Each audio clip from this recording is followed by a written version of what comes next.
Hello, Cancer. It's umomgtarot, and this is your love and relationships tarot card reading. Let us have a look using the astrology reading cards, and then we're gonna do a tarot spread and see what's going on. All right. All right, here's your first card.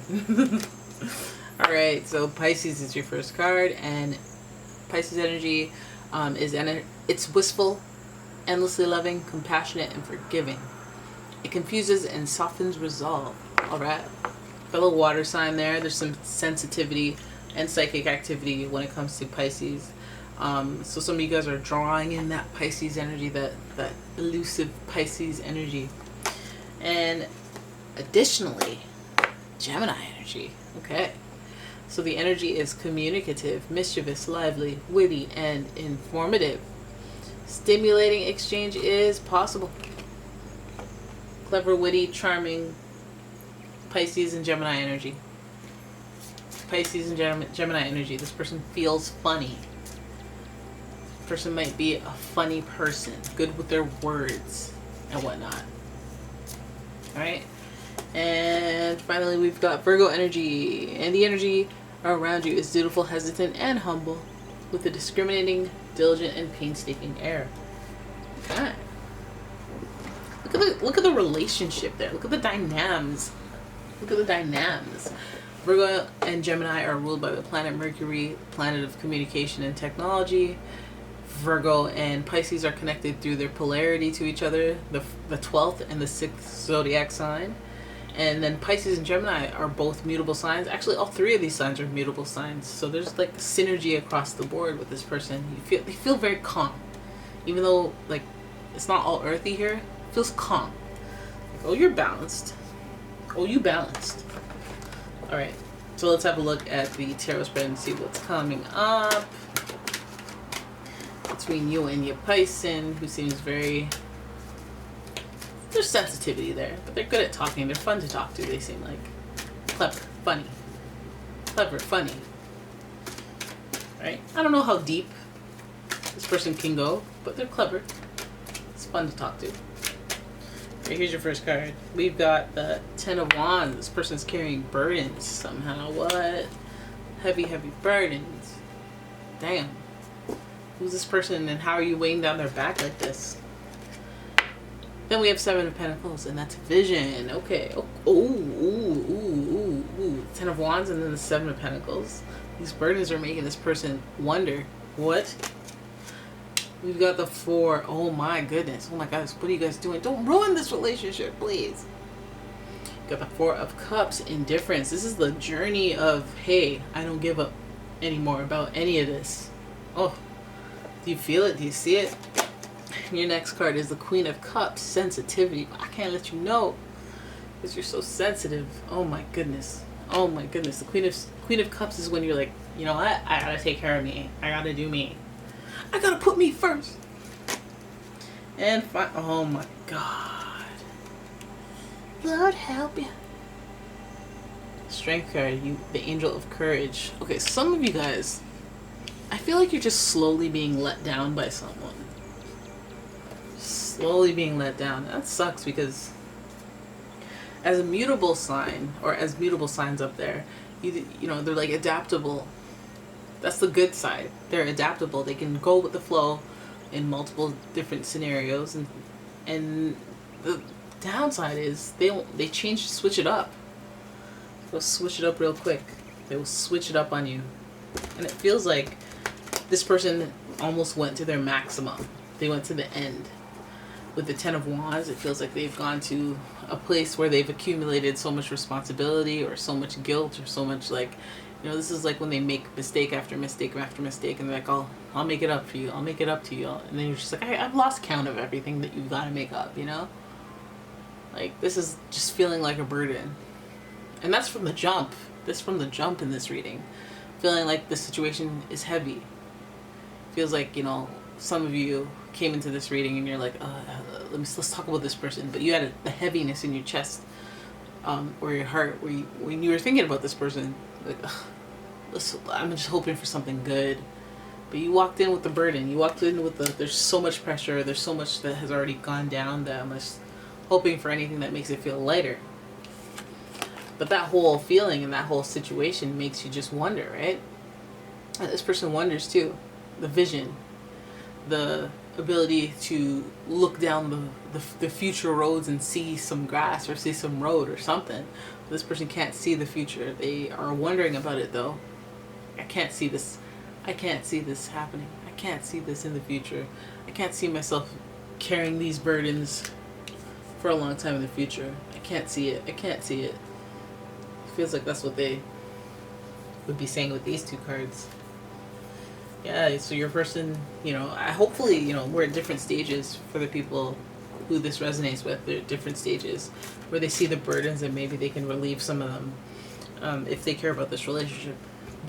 Or if you're wondering, is this person oblivious to the fact that I sense the burdens? I sense the wondering if we can make it in the future, if this can keep going. I feel like once you reach a place of indifference with the Four of Cups, I feel like this is a humble journey towards that indifference. Burdens, bogged down, we've all been there. So much burdens, like I got so much to do, I'm just not gonna do anything. I have so much to do and not enough time to do it, I'm just not gonna do nothing. Somehow that works. So it feels like this person climbs into the state of indifference. Like I can't be satisfied now. I can't even now. Even if you were to release these burdens, I'm just soured. I'm salty. And it feels like maybe less salt and more like I just don't even care. Like I'm in a place where emotionally I'm slightly unavailable and excuse me. See, look at that. You can't tell me nothing state. I don't care. And that's when the faces show up.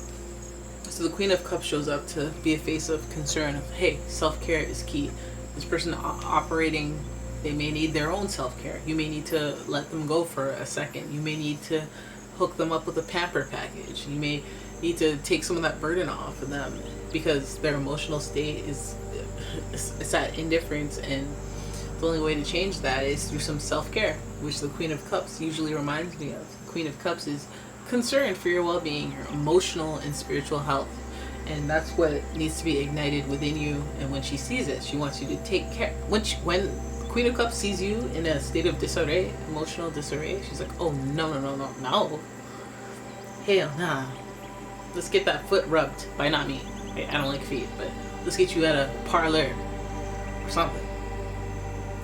How are you doing today? How do you feel?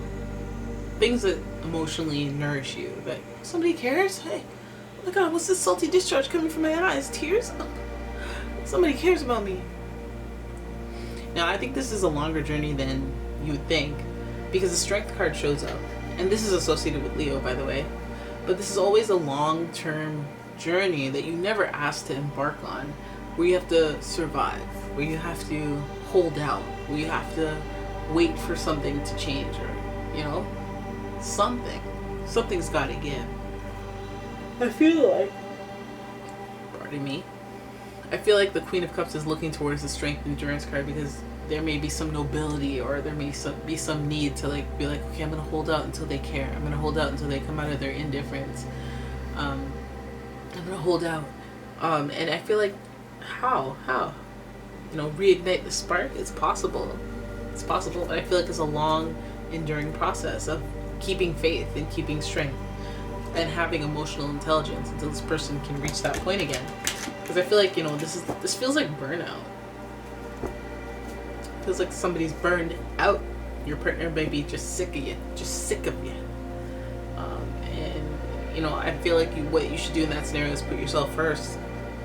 I feel like that is the once you lose something, then you start thinking about what you had, and then you have to weigh how much it was worth from that perspective. I feel like that's how this person does it, because there is some type of value in the Strength of Endurance. The Angel of Courage, having the courage to put yourself first, partake in the self-care movement, and nourish yourself spiritually, and make sure that anybody draining you doesn't have as much access to you, if any. And you're willing to risk it. You're willing to endure the separation, the long struggle, or the long, if they're water, you're gonna go thirsty for a while. You're like, it's fine, it's cool though. You know, I'm learning this emotional intelligence thing. I mean, I need to be valued. I'm willing to take the risk of you finding someone else or me finding someone else, and in order to for you to realize my worth instead of this indifference that you could care less. Like, you may never even get the position back again. I'm willing to take that risk even though I have these feelings too. So there's this sensitivity here. There's this balance. I feel like this person is like, you know, that's what happens when you're emotional. That's what happens when you're really smooth with it with the words. And Pisces, it can be exhausting. Taurus, it can be exhausting as well, and secret and private, and they never really tell you how they truly actually feel. So this could all just be an emotionally exhausting game. Communication that is like very strategic as far as like emotions go. It's just exhausting. Like, I don't want to tell you this because I don't want to be vulnerable here. I don't like to be embarrassed. I don't like to show you this side. Or some sides I'll show you, some sides I won't. There's that type of complication when you throw in Gemini and Virgo, to be honest. And I feel like after a while, some people, they'll spin some webs of lies and then they'll get all burnt out and exhausted of having to lie and then break up with you. They'll be like, I'm tired of this. You know what? I'm tired of lying. It's over.